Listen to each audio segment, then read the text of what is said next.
Of all the comforting traditions television offers, few capture the heart quite like the Antiques Roadshow. It's more than just a program, it's a weekly pilgrimage into the attics and hearts of everyday people. We watch as they arrive, clutching dusty boxes and bubble-wrapped treasures, their faces a mixture of hope and nostalgia. They come not just for a valuation, but for a connection to the past, for a story to be told. And on a memorable day at Stephen's House and Gardens in North London, one man brought a story so beautiful, it reminded us all what treasure truly means. The scene was set. Experts milled about, their eyes scanning the hopeful faces in the queue.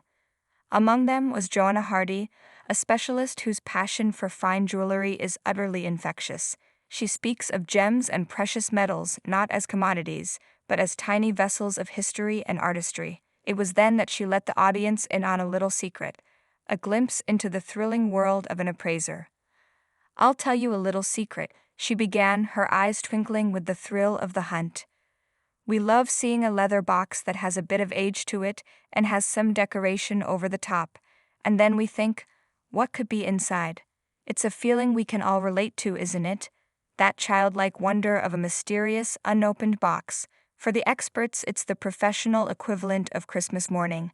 In that moment, Joanna wasn't just an expert on a BBC show. She was one of us, sharing in the universal excitement of the unknown. Her gaze fell upon just such a box, presented by a gentleman with a quiet warmth about him. The box itself was worn, its leather softened by time, its edges whispering of the decades it had weathered. "When I held this," Joanna confessed, her voice filled with anticipation, "I thought, whoa, this is heavy." So that was excitement in itself. The weight was the first clue, a promise of substance, of quality, of something significant held within. As she carefully opened the lid, the story began to unfold. The guest explained the bracelet's origin, and it was a story steeped in love. Over 30 years ago, his father had taken his mother shopping, with the simple, beautiful intention of buying her something beautiful. This wasn't an investment purchase or a status symbol, it was a pure, heartfelt gift. A token of affection from a husband to his wife.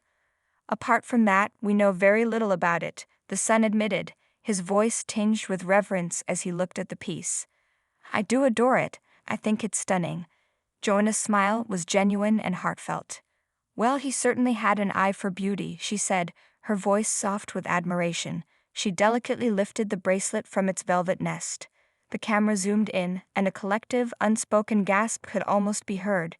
It was a river of gold, flowing with an elegance and grace that felt both ancient and timeless. "Oh my goodness, it's seamless. It is absolutely gorgeous," she breathed, turning it over in her hands.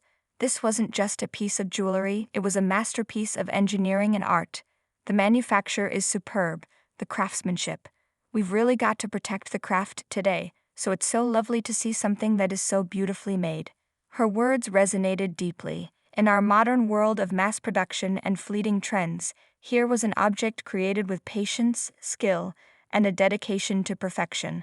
Joanna began to play detective, her expert eyes scanning the back for the tiny hallmarks that tell the story of an object's life. She pointed out the marks indicating it was 18-karat gold, and another that sent a ripple of prestige through the appraisal.